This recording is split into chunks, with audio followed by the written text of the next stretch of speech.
Nombor satu paling sensitif. Saya nak tanya, dalam ni berapa ramai anak sulung? Okey, tuan-tuan.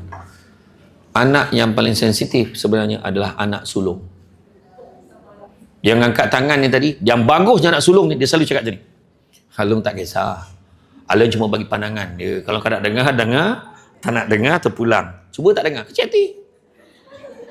Cakap macam tabah sangat dah tadi tu.